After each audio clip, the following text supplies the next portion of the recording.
Hello and welcome to the Awaken journey. My name is Debbie Wilson and I am your host today. And I am joined by the incredible Rob Schwartz. I'm so grateful to have you here with me today, Rob. How are you doing? I'm great, Debbie. It's a pleasure to be here with you. It's always so wonderful to have you here, Rob. And honestly, there's been a lot of conversation about our interview, and there's a lot of wows that I'm hearing as far as the content that we discussed. And so I'm going to go over briefly a few of the things that we did talk about. We spoke about the dangers of victim consciousness. You gave us some tips and tools for if you had negative mindsets, negative thoughts, that type of thing. About the lessons being cloaked in opposites. That's a big one as well for a lot of people. But you left me with a cliffhanger the last time we spoke at the very end, and you told me that there were more souls than bodies who wanted to incarnate at this time. And I would love to dive into that a little deeper. We have some questions from our viewers as well, but there's definitely some things that I would love to discuss with you just live. So let's go over that last bit of, tell us a little bit more about what we've just discussed. Well, as I understand it, it's not just that there are more souls than available bodies. The ratio is 3 to 1. There were 3 times as many souls who wanted to incarnate now as available bodies. And I think there are 2 main reasons for that. One is it's a time of accelerated personal evolution. So you can make huge strides in this one incarnation that took many, many lives before. And I think the other main reason for the interest is the service aspect. By coming in and shining your light in whatever way you do, you help Earth's ascension process. So it's a magnificent opportunity to be of service, which is something that everybody has in their pre-birth plan in one form or another. So that's interesting. So every soul wants to be of service. That's a given. To me, it is. Every single pre-birth plan I've ever looked at, and I've looked at a lot at this point, every single one without exception has some component of service to others. Okay, so let's talk about, so what, do you have any idea what differentiates one soul who was able to make the cut versus another soul that wasn't? You had to have something to offer the ascension process. Now, that could mean that you have a particular talent or a skill. It could mean that you have a particular quality, such as being unconditionally loving or unusually open-hearted. It could just mean simply that you are of an unusually high vibration, and simply by being here in body and having that vibration, apart from any action you take with your physical body, that helps the ascension process as well. In fact, that's actually the main form of service for everybody. Even if you do have particular talents and qualities, your vibration is more important than any action you can ever take with your physical body. So in essence, any interaction that you have with someone, just because you are a soul vibrating at that higher frequency, does that mean you're awakening other people? Does it just mean that you're raising their frequency? How does that work? It could mean that you're awakening other people. It's kind of like if you think of a log, some wood that's on fire, and so the embers are flying off the log, and some of the embers land on dry wood next to it and ignite that wood and set that wood on fire. That's kind of how it works with people. When you're around somebody of a particularly high vibration, there are quote unquote embers flying off that person, they land on you, and if you're at a receptive point in your growth, that can have an awakening impact on you. So you're standing in line in the grocery store and suddenly someone behind you gets exposure to you, and they leave the grocery store unbeknownst to them that they've now just been sparked. And in essence, something ignites in them. Yeah, and it can happen even if you don't have conversation with the person standing next to you in line. It could come from conversation, but it doesn't have to. Just by being within that person's auric field, you're exposed to that high vibration, and it can lead to an awakening. That's amazing. So, we often go through life questioning, why am I here? What am I supposed to be doing? And yet we could be doing it every single moment of the day and not even being aware that we are that catalyst. That is what everybody is doing, whether you know it or not. And the interesting thing about that is, our world is filled with people who feel so powerless and insignificant and helpless and weak and limited. And actually, nothing could be further from the truth. You are infinitely powerful simply through your vibration, even if you never take any physical action on the earth plane. And I think we're in a period now of awakening where people are starting to understand how powerful their vibration is. There's nobody, literally nobody on the planet who is not very, very powerful through their vibration. So that's amazing information from a perspective of when we have, let's delve into this a little bit. So if people are experiencing things in life that are less than experiences, I'll just use that. And I know there really isn't. It's all experience. There's nothing one way or the other, but from a perception standpoint, let's say that, they're having, they're making not great choices, or things are happening in their life and they're perceived in a negative way. How is that frequency or vibration of that individual what is that in relation to the experiences that they are having? Because I think there's a perception that if you're having those kinds of experiences, maybe you have a lower frequency or lower vibration versus someone who's not doing that. Is that a true statement or no? It could be a true statement.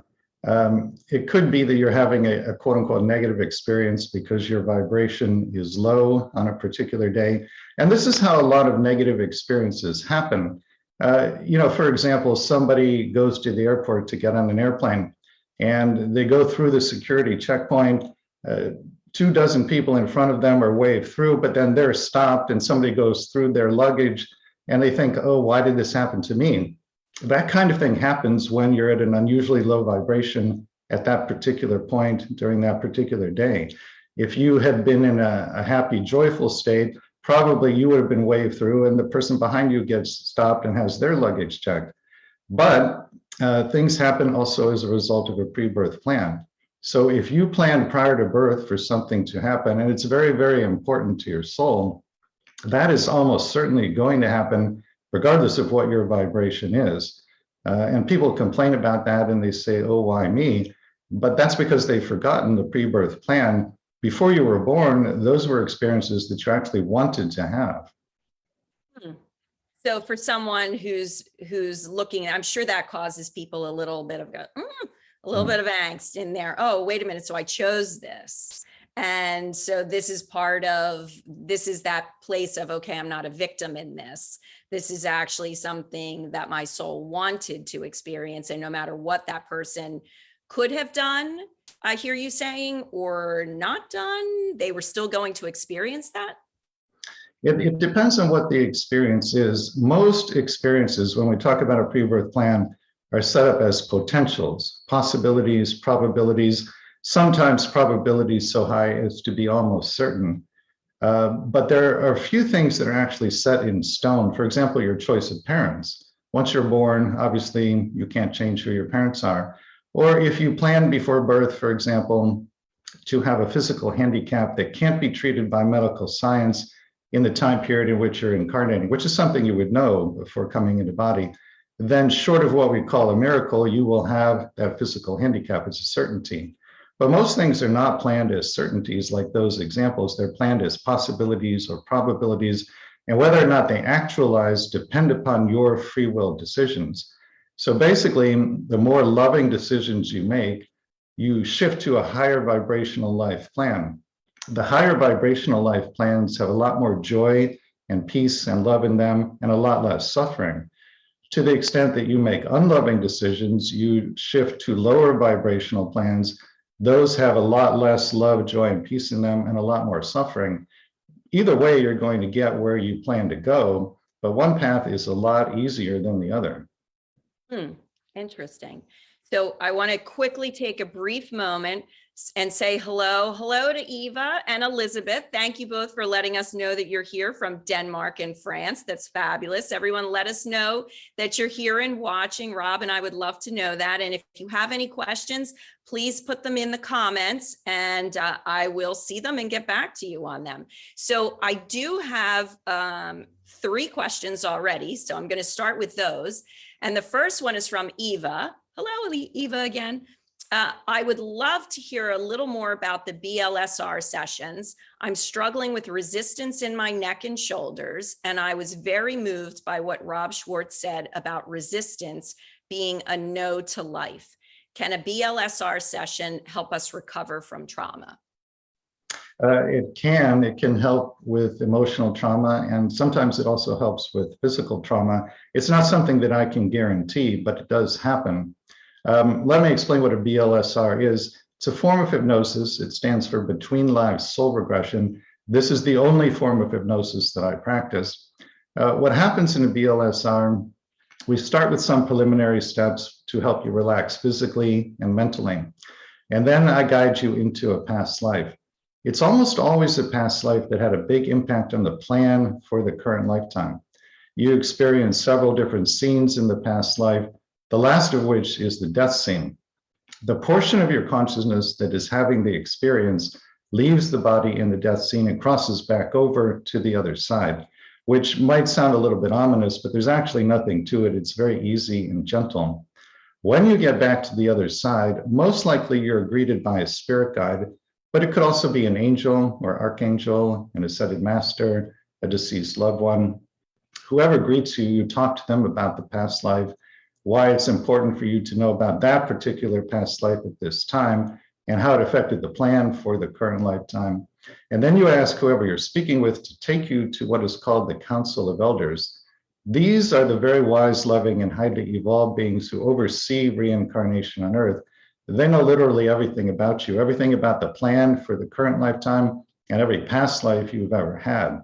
So when you get in front of the council, if you're doing it as a private session, you would have filled out an intake form with all your questions for the council. So I'll lead you through the intake form and prompt you to ask all of those questions. This way you don't have to try to remember all of them. If you're doing it in a group in one of the online workshops, then I have a set of about 35 questions that I prompt everybody in the group to ask. Those cover all the major areas of your life. So by the time you're done, you should have a much better idea of what you planned, why you made those plans, how you're doing in terms of fulfilling the plan, and how you can better fulfill the plan. People also talk about this great unconditional love they feel coming from the council, and also how the council is completely non-judgmental.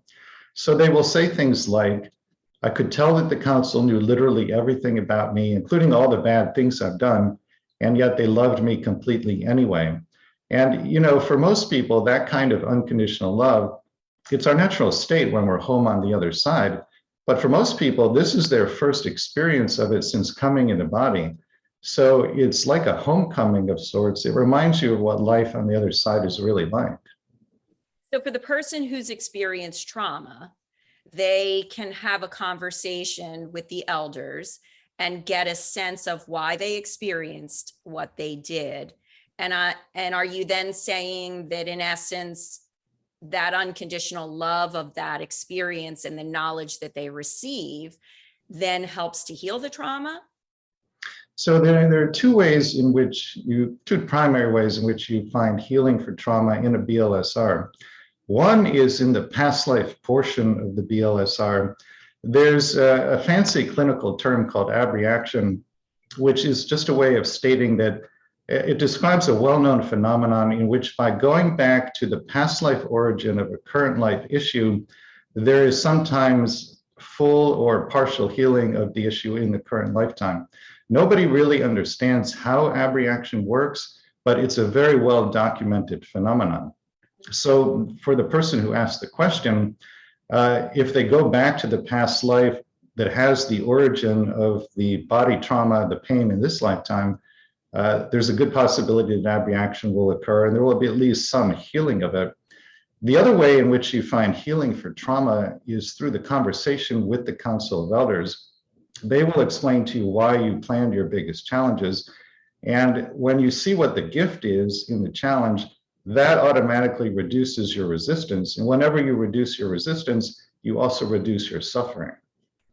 That makes sense, because then you're experiencing that unconditional love. You're experiencing the knowledge of why you chose something. And then if you chose something, it also then allows you to step outside of victim consciousness. That's exactly right. And the other part of that is that, there are a lot of people who have a sense of unworthiness because of something that happened in this lifetime or past lives or both. And when you get in front of the council and you feel this tremendous, overwhelming, unconditional love for you, it lets you know that that sense of unworthiness is not accurate at all. You will feel that the council loves you for good reason. They know you completely, intimately. And so if they love you unconditionally as they do, you will sense that there is good reason for that. And it just erases or dissolves that feeling of unworthiness. Yeah, that makes absolute sense. And so I definitely feel from what we're discussing here that you could get what you're looking for, and especially what Ava is talking about, having this pain in her neck and her shoulders, that absolutely could be past life related if it's not something that she can pinpoint as having documented experiences in this lifetime. And then, healing whatever that trauma is. So Eva, I hope that answers your question. I want to take another moment to welcome everyone. We have Bob from Las Vegas. We have Deborah from New Brunswick, Canada. We have Hank from Pennsylvania. And Stephanie is watching from Toronto and says, so interesting. Thank you, Rob and Debbie. We have Barb here, Susan, and Marissa, and I think I hit everybody else already. So thank you, everyone, for letting us know that you're here. And let's see. So Eva says yes, much appreciated. The next question we have is from Barb. And Barb says, how does nefarious energetic off-planet or on-planet interference affect our soul plan due to negative programming, negative thought patterns, false beliefs, implants, DNA alterations, and other manipulations that may affect our human body? So then this is really beyond my area of expertise. I know a little bit about it just through things I've read on my own. It's not something I looked at in my books or in the sessions I do, but it is my understanding that all of those things listed in the question do take place.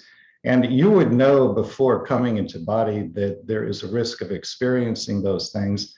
The attitude you have in the pre-birth planning session in regard to things like that is something along the lines of, if that happens, I will utilize it for my own growth and also in order to be of service. So it's not that you necessarily, quote unquote, want those things to happen, but you know that it's possible and you're willing to accept the risk. That is the attitude that souls have in general toward unplanned negative things that can happen in the life. Your feeling is, if it happens, I will utilize it to foster my spiritual growth.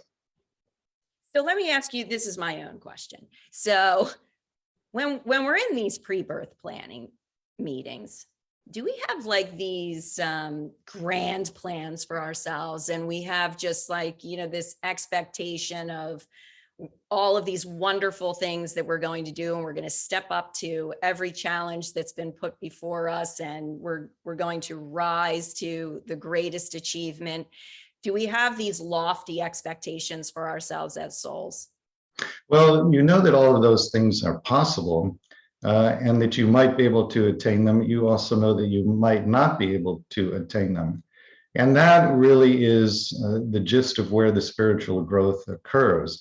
Because if things go wrong, if something unplanned happens, or if you don't live up to your own expectations of yourself, depending upon how you respond to that, that influences your growth in the lifetime tremendously. So in other words, let's say that you planned a particular challenge and it comes along and you don't handle it the way you had hoped you would when you planned it before you came into body. Your response to not handling it the way you had hoped you would is vitally important in determining your trajectory as a soul. So if you judge yourself, if you berate yourself, if you condemn yourself, if you start to believe that you're unworthy in some way, that sends you off in a negative direction. On the other hand, your inability to do whatever it is that you had hoped you would do can be very fertile ground for self-compassion, self-kindness, unconditional self-love, self-acceptance. So if you respond in that way, that actually ends up fostering your spiritual growth tremendously. So that's an interesting, so it's all in how you choose to respond as a soul, how you, Yes. whatever comes your way, whatever experience that is, how you respond. Yeah, and this is one of the reasons we have the veil of amnesia, as people call it. The thing that that veil does is that it makes everything that happens here seem very real and very serious. And because it seems so real and so serious, you end up experiencing very intense emotions in response to life. The way that you relate to those intense emotions determines to a large extent your spiritual growth in that lifetime. So if you can learn to relate to intense emotions skillfully, by which I mean self-love, self-acceptance, self-compassion, self-kindness, that does wonders for your trajectory in that lifetime. So in essence, something happens to you and you're berating yourself for the way you behaved, or you take a negative perspective that then shifts your path. It puts you on a lower vibrational path, which will have more suffering and less joy. Now, it doesn't mean that you're going to be on that path for the rest of your lifetime. Your next decision could be to love yourself unconditionally. And then you've vaulted yourself up to a much higher vibrational path. People do this all the time. There are these huge shifts in vibration, even within the span of one day or even 1 hour. The average person's vibration varies considerably, quite quickly over the course of a day. You know, I was just going to ask you that if there's any limitation as to how quickly that can shift. And I assume that goes both directions. It goes So both you can directions. be sitting up at a high frequency and vibration, and then something happens and you go, whoop, a total drop, and then vice versa, you rise. Yeah, it happens all the time. And you really want to keep yourself at the highest vibration you can be at, partly because that's how you have the biggest positive impact on the world. But also when you're at that higher vibration, that's where you can really tune into non-physical guidance. The lower your vibration, the harder it is to hear non-physical guidance. That makes perfect sense. Clear channel, clear, right. Clear channel, high frequency, that you would be able to make those connections. So that makes perfect sense. Okay, I'm dropping back over here for a second just to see. So we have, oh my goodness, I'm going to do it again. Is it Dina? I really want to know how to say your name properly. I'm sorry. She says, hello from Indiana. I just wanted to express much appreciation. Whoops, where did that just go? Much appreciation for your books. They were some of the first ones I read on my journey and helped shift my awareness from victim to creator. So that's beautiful. Thank you.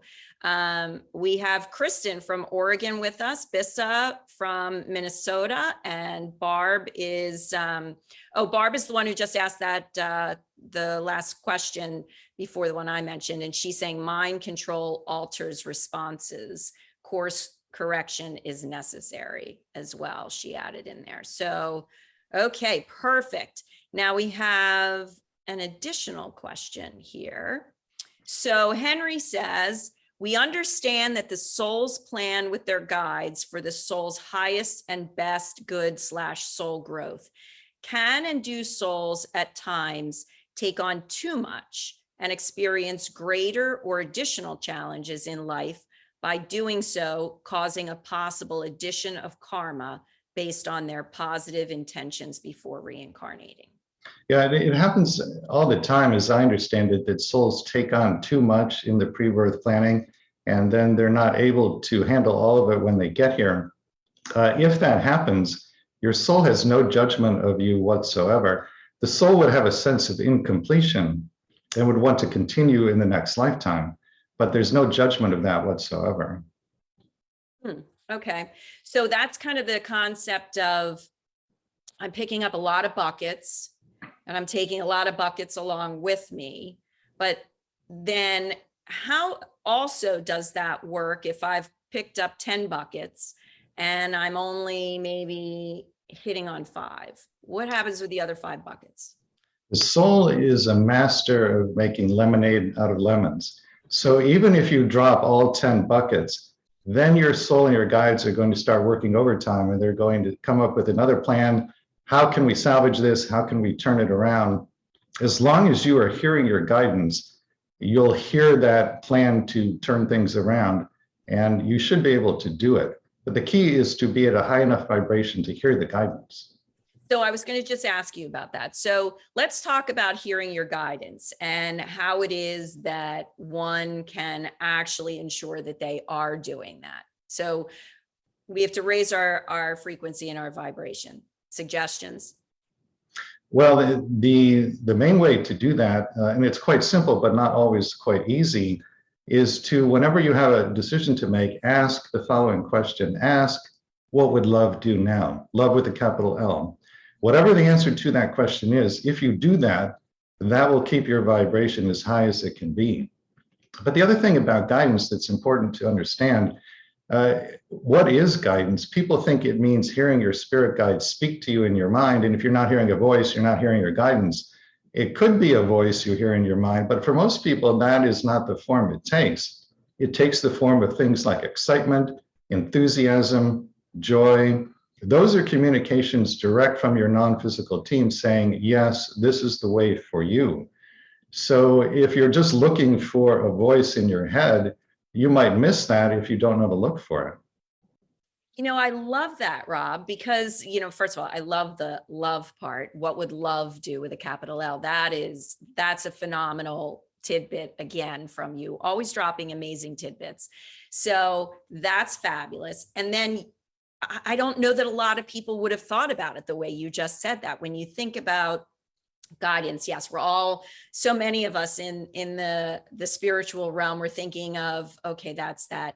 I'm hearing a voice, that's my clairaudience, or I'm seeing someone, that's my clairvoyance. You know, it's using all the different clairs as opposed to just that emotional reaction. Yeah, you know, it's interesting. When I first started the research for my first book, Your Soul's Plan, I was doing a private channeling session with Jesus, and I asked him, how do I know which stories to put in my book? And he said, it's very easy, whichever ones are of the greatest interest to you. Your interest is your guidance. And I followed that advice, and I think it worked out pretty well. There is one other form of guidance I want to mention that people should look for, and that is whenever you're in the flow state, which means you're doing some kind of activity in which you're fully present. So probably for everybody listening today, there's at least one activity that when you do it, it will seem to you like only 10 minutes have gone by, and yet when you look at the clock, it's 2 hours later. Any activity that creates that kind of time distortion or flow state, there's something there that is part of your pre-birth plan. That's beautiful. And you know what? I think it's 100% that most people don't even look at it that way. Right. You know, I think sometimes we think about, you know, wow, time has just flown by and I haven't even, you know, I don't know where the time has gone, but you may not actually put 2 and 2 together that that's part of your pre-birth plan, that that's something that really is igniting your soul.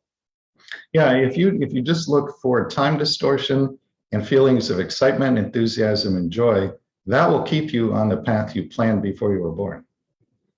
I love that. That's wonderful. That makes such a big difference. So it's not just what we're thinking about. There's so many, just the simple things in life.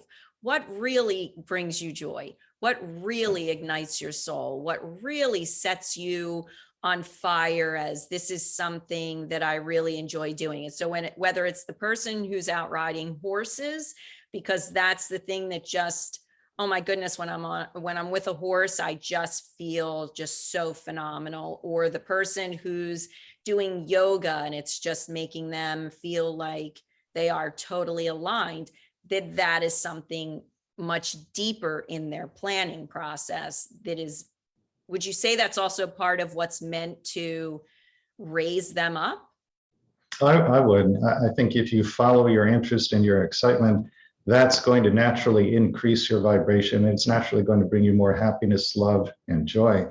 Deepak Chopra, who knows a little bit about the soul, he told his children, do whatever it is you feel called to do in life. And if it doesn't pay anything, I'll make up the difference for you. Because he understood how important it is to follow the calling of your soul. Well, it's that same thing I say to my kids all the time, is that, you should do in life whatever it is that makes your soul sing, whatever that is. It's not, it's not about going and making the money. It's not about you need to do what just brings you joy and happiness, because then it's not work anymore. Then it's literally just, you're just filling your cup every single day, doing what you love. And what's more beautiful than that? And the irony there is that when you do that, very often it does end up to be financially remunerative. That's just the nature of the universe. That's how it works. Exactly. So when you do what is in alignment with your soul, it automatically brings about abundance. Yeah, it does. So, that's beautiful. Absolutely beautiful. You mentioned something a little earlier, and I wanted to step off to say hello to some of our viewers, but I wanted to kind of get back to that. So you mentioned about picking your parents. So let me ask you about adoption. So which parents did you pick? Does that apply to both sets of parents? How does that work? There's an entire chapter about the pre-birth planning of adoption in my second book, Your Soul's Gift. It is both sets of parents. And then somebody will say, well, how can you possibly arrange in advance to be adopted by a certain set of parents? That's the importance of vibration. Your vibration matches theirs. You're attracted to each other by the law of attraction. It's a sea of vibration out there, and that's how people plan things like this and make them happen, even though the plans are made before they come in the body. So the parents that give birth to, that bring this child into the planet, their role is that? That's their role, to bring the child in, to contribute the genetic makeup of the child. But whatever that soul wanted to learn or do, it came to the conclusion that it could better learn or do those things with another set of parents raising the child. And that's why it planned to have adoptive parents. And that was known from That is known. pre-birth. Yeah, it is known. Yeah. Wow. Amazing. Okay. Wonderful. So what's the next step for you? You have a new book. You want to tell us, I'd love to learn about the intricacies of pre-birth planning and relationships. I'm sure there's a lot of people who would love to understand that. So can you walk us through that a little bit? Well, the new book is called Your Soul's Love. It's about the pre-birth planning of challenges related to romantic relationships or their absence. So there are chapters about the pre-birth planning of infidelity, impotence, celibate relationships, being single for an entire lifetime. And then there's a chapter about a very interesting phenomenon that I call interdimensional parenting, which is when a couple has one or more children and one of the two passes away and then has a pre-birth plan to help the partner that stayed in body raise the child. So helping from the other side to raise the child or children. Something that I just stumbled into and didn't even know that existed until I started doing the research for that book. So there are all these challenges related to romantic relationships. These are all planned before we come into body. So why would someone choose to be single for their entire life? In this case, it was quite simple. She wanted to cultivate greater self-love.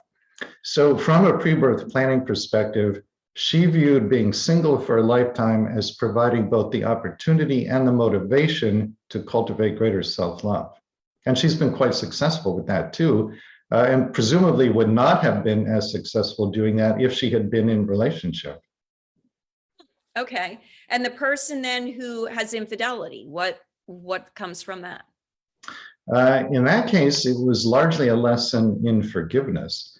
When you, at the level of the personality, manage to forgive somebody who you believe has wronged you, that elevates the vibration of your soul. So the woman, in this case, the woman whose husband had the affair, the three of them, including the woman he had the affair with, They discussed all of this in detail before any of them came into body. The interesting thing is that the woman he had the affair with is in the same soul group as this couple. So on the other side, they know each other very well. There's a lot of love between them. They've had many, many incarnations together.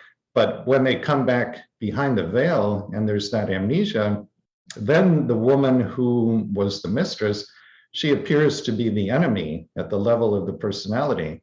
But by getting to that place of forgiveness, that elevated the vibration of her soul tremendously.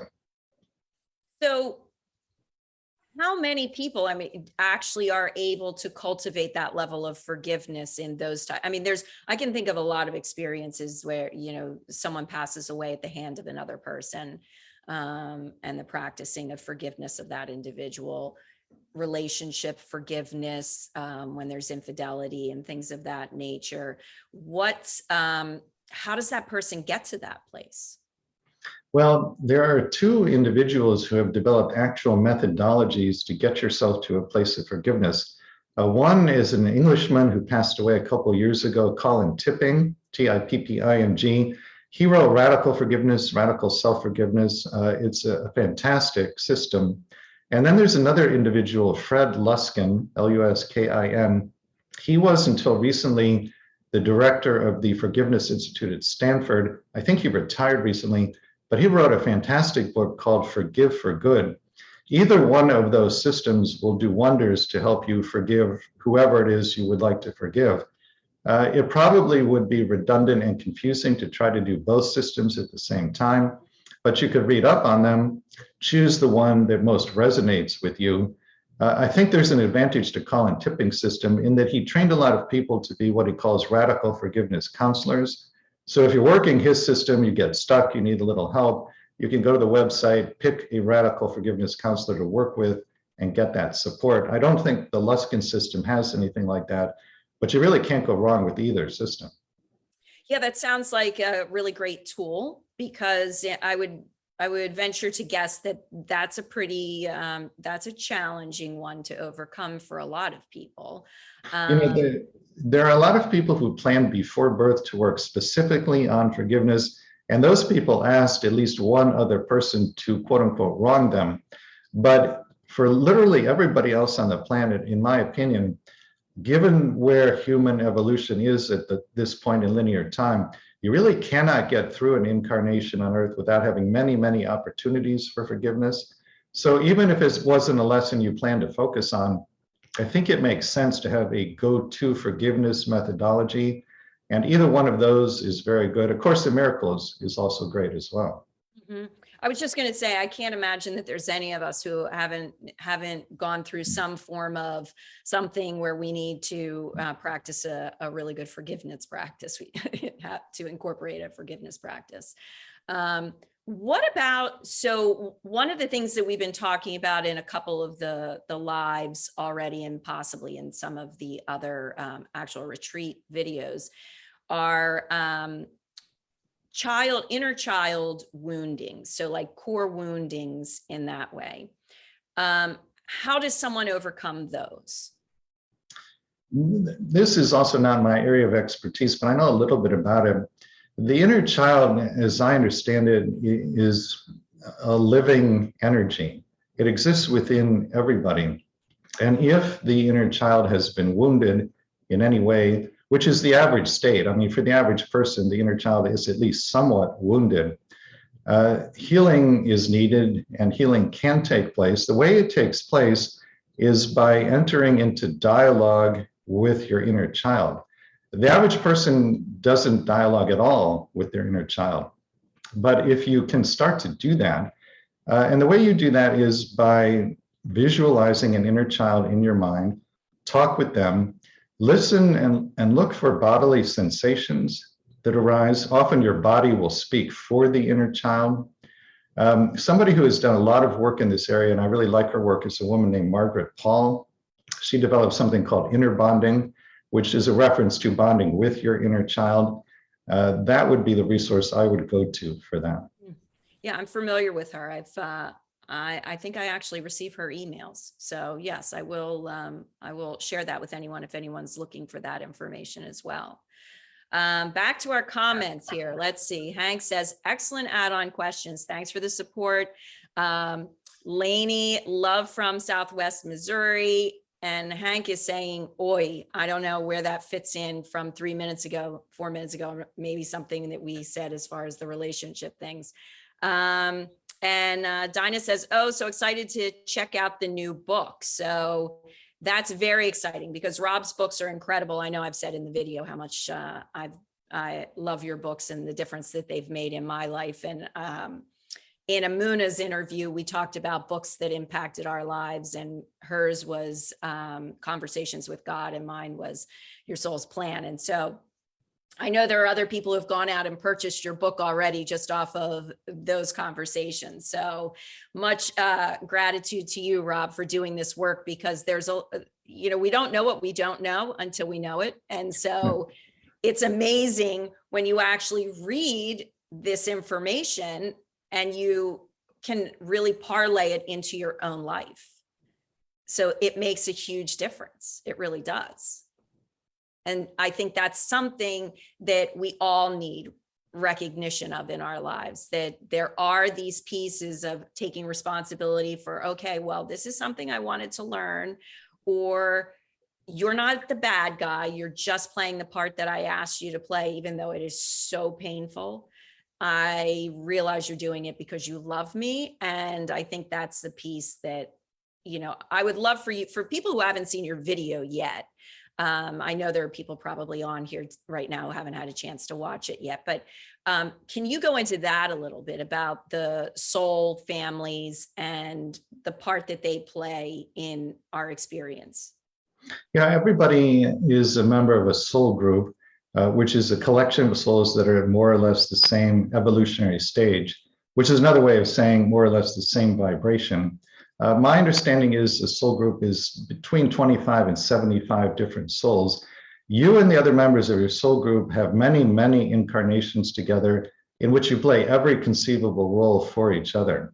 So you will be mother and daughter, father and son, husband and wife, best of friends, mortal enemies, teacher and student, even murderer and the one who is murdered. And at the soul level, there's no judgment of any of these roles, including murderer. They're simply seen as opportunities for healing and growth and expansion. So you have these many incarnations with each other. And as you have all these incarnations, a lot of love develops and also a lot of trust develops.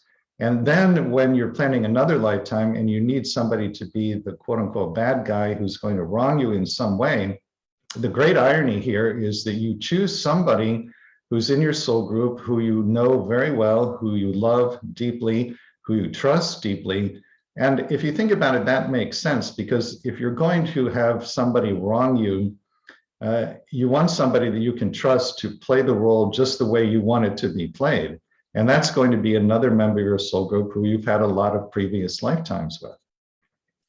Yeah. And, everyone think about that, think about the people who are playing these roles in your life right now, who are hurting you, who, are, you're having discomfort, you're having discourse, whatever the case may be, that they're actually a soul who loves you so deeply that they were willing to play that role for you. I mean, in a lot of cases, listen, Rob, you and I have talked about this before. Some of these concepts can really be a head game for people to really embrace and really wrap themselves around. That's one where if you really, really sit down and think about it, it really shifts your perspective. Would you not agree that is really, if you can look at life and say, okay, so you're doing something I asked you to do. You love me that much that you're playing that role perfectly. And it is hurting me like no other, but wow, you're doing it because you love me so much. That shifts, that has to shift. That's an enormous shift. But if that's too much of a reach for somebody who's watching this conversation, there's a very good intermediate step, which is when some new life challenge rolls around, you say to yourself, if I planned this before I was born, why might I have done that? And when you phrase the question that way, it doesn't require you to believe in pre-birth planning. You're just saying, what if? What if I planned it? Why might I have done that? That can be a much easier intermediate step for people. That makes perfect sense. And yes, I could see how that's a little less of a, you're not jumping off the cliff. So Right. per se, you're taking just that, slight, not a baby step. It's more than a baby step, but you're taking a bit of a step to get closer to that. So yes, that's very helpful. And what would you say to people who are in this questioning phase of, they're going through something in their life and it's challenging, and you've just said, okay, what might I have wanted to learn? If they still can't get there, anything else? Well, there are a lot of things you can do to gain insight into your pre-birth plan. I'm a little bit biased because I'm a hypnotist, and so I think the between life soul regression is by far the most profound experience you can have. But for somebody who doesn't want to do hypnosis, or maybe they know from experience they have a hard time going into the trance state, there are actually a surprisingly large number of ways you can find out about your life plan and why something might be happening to you or for you without having to do any hypnosis at all. Things like astrology, numerology, iridology. There's a body of channel literature called the Michael System. You can look that up online. It'll give you a lot of insight. Palmistry, Chinese face reading, Akashic record reading, and there are others that I'm not even thinking of right now, but any of those things can give you insight as to why something might be happening in your life. What's iridology? I've never heard of that. That is the study of the structure of the iris in the human eye. It turns out that everybody's life plan is encoded in the structure of their iris, and there are people who know how to read that. You can find them by searching online. Wow. Okay. I've never heard of that. So that is amazing. You're Yeah. always dropping little tidbits, Rob, of things that are just like, I've never heard of something like that before. So that's fantastic. So I have another question about soul groups. So is everyone that's involved in your life part of your soul group? Are there extraneous mixes, or how does that work? My understanding is that sometimes you plan before you're born to work with somebody who's in another soul group. Why would you do that? Well, maybe this other soul has some kind of expertise in a certain area that nobody in your soul group has, or they've had experience with a particular kind of life challenge, more so than anybody in your soul group. They're bringing in some kind of knowledge or experience that the members of your soul group don't have to the same extent. So then are you saying by and large, the majority of the people in your life are in your soul group? I think that's true for everybody. And for many people, probably just about everybody, every significant person is from their soul group. Wow. So that's saying something. Hmm. Okay.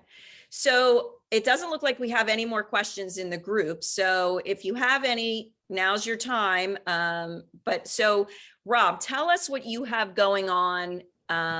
What are you working on right now? Well, my wife and I are starting a monthly membership and mentorship program. So starting in January, every month on the third Tuesday of the month for 90 minutes in the evening, we're going to have a Zoom meeting online to discuss whatever the members of the program would like to talk about from a pre-birth planning perspective, primarily, of course. My wife is a channel. She channels a collective, a group consciousness that we call the beings of light. So part of this program will be that people can submit questions to the beings of light. My wife, Lisa, will channel their responses before we come into the meeting, and then she'll share those with everybody during the meeting. But we look at this program as a way to provide ongoing support to people on their spiritual path. I think it will be a community of people who are like-minded and like-hearted, a very warm, loving, and supportive environment for people to talk about whatever they would like to talk about. And when does this start? January.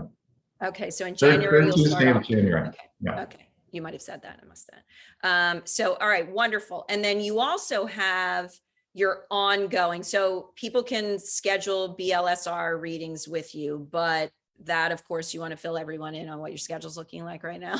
Well, unfortunately, the next openings for a private session are not until September of next year. But the alternative to that is to do the BLSR as part of the online workshop. So the next workshop is December 11 and 12. There are 4 components. I give a talk about pre-birth planning. Then we do something called the Divine Virtues exercise, which tells you the qualities you're working on in this lifetime. And your pre-birth desire to cultivate those qualities is one of the main reasons you planned your biggest challenges. And then we do 2 group hypnotic regressions, one to contact loved ones on the other side, including pets who have crossed over. And then we do the group between lives regression. And it works just as well in a group as it does in a private session. And actually, for some people, I think it's better to do it in a group because you're not under pressure to come up with responses the way you are in a private session. It's not interactive. It can't be because it's a group, but that takes the pressure off. You don't have to come up with an answer to any particular question. So you are one busy man. The last time we spoke, you were booked until July, and that wasn't that long ago. And now you're booked through September. I'm very busy. Yeah. You're a very busy man. Plus, I think you're traveling abroad, are you not? You know, I used to travel about 1/3 to 1/2 of the time, but I stopped when the pandemic started. And I don't know if I'm going to go back to it or not, because the online workshops are working so well. And it really provides me a way to reach a lot of people around the world who either couldn't afford to travel to a workshop, or maybe they have a physical disability and just can't travel to a workshop. So I'm enjoying the online experience, and I think I may just stick with that for a while. So the new program that you and your wife are putting out effective in January, the people who participate in that, do you recommend that they already have a reading, a BLSR reading through either the group format or having done something with you one-on-one, which obviously isn't going to happen for anyone for quite some time, but you know, if it's starting in January, is it people that have already done that or are doing these groups, or how do you see that? I expect the people in the monthly mentorship program to be a combination of people who have taken the workshop and done a group BLSR and people who have not taken the workshop. I don't think you're at any disadvantage at all if you haven't done a BLSR, but it certainly can't do any harm to have done it. Okay. One last question. So Kristen is asking, if we come here and have no memory of making a soul plan, then how are we able to follow through with that plan if there's no memory of it? And how do we know we're on track? You would follow through with it quite naturally by following your joy, your excitement, your enthusiasm, your heart's desires, your interests. The average person just naturally follows and gravitates toward those things. And as long as you do that, you will end up fulfilling your pre-birth plan, even if you've never heard about pre-birth planning. And that's because you have an innate sense within you that something's in alignment, and that's where that's a direction you're supposed to take.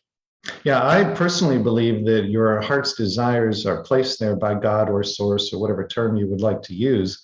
And the reason they're placed there is to help you fulfill your pre-birth plan. And so what if you're not sure what those things are that are bringing you joy and happiness in life? What does that person do? Well, that is often part of the pre-birth plan. I'll just speak from personal experience. The first 40 years of my life meet the description that you just provided. And it was not pleasant. I felt lost during that time. But I also understand that those 40 years were left open intentionally as part of my pre-birth plan so that I could do whatever I wanted to explore during that time.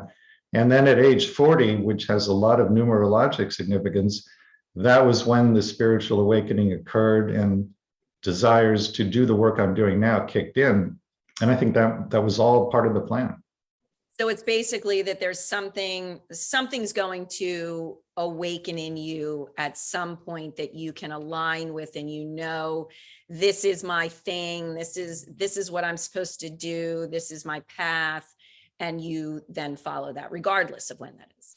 Well, what happens to a lot of people, if you don't awaken through relatively easy means, what will often happen is that you will have an accident or an illness or both. And if those don't awaken you, then you have another accident or another illness, and usually it's more intense, and it will just keep going like that. I don't want people to go into fear about that. That's actually the opposite of what I want. But just be aware that when that happens, it's often your soul really trying to get your attention. A lot of the people that I interviewed for my books, they had that kind of pattern in their life. And it was interesting. They all talked about it in the same way. They said, my soul hit me over the head with the cosmic 2x4. That is what often happens if you don't get the message in an easier way. But it's not something to go into fear about. Just be aware that that happens. Okay. And let's see, Risa, hello to you also. And I think that's pretty much all the questions that we have. So Rob, do you want to do a brief recap of your books for everyone? The first book is Your Soul's Plan. The second book is Your Soul's Gift. And the new book is Your Soul's Love. The three books cover the pre-birth planning of pretty much every major kind of life challenge we face here on the earth plane. You can get them on my website, yoursoulsplan.com. Sign up for the newsletter if you go there. You can also order them from Amazon or any bookstore or library, pretty much anywhere. Okay. And how does someone reach you if they want to get on your list and they're going to wait until September, or they want to sign up for one of your monthly workshops, or they want to join your group starting in January? Well, all of this is on the website at yoursoulsplan.com.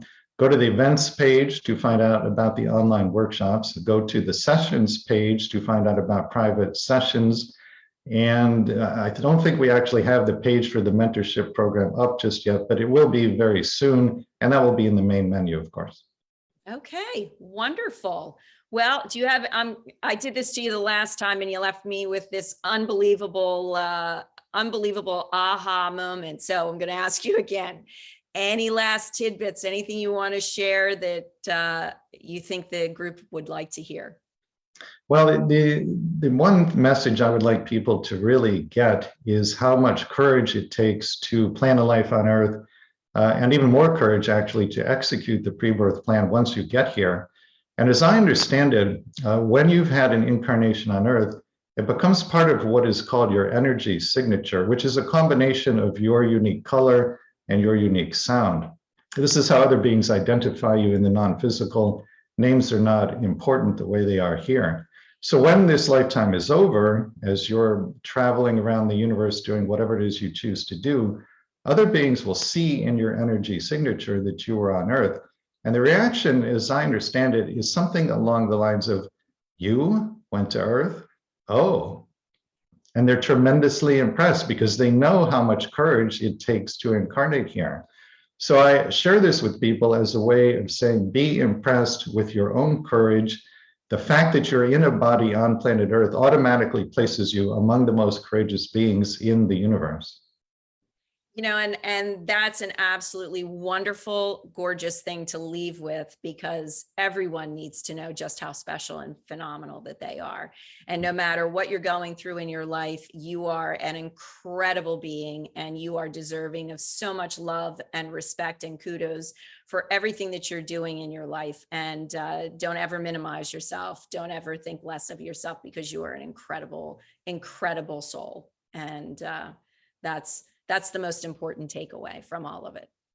So again, Rob, I cannot thank you enough. I thoroughly enjoy my conversations with you. There is always new, incredible information that comes out every single time. So I'm very grateful.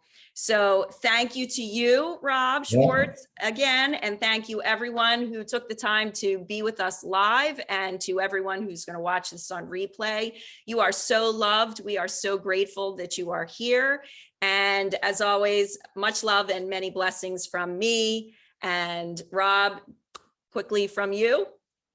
All blessings from me as well. All right. And Rob, if you want to just hang in the room, I'll end here. We'll be right back. Thank you, everyone. Much love.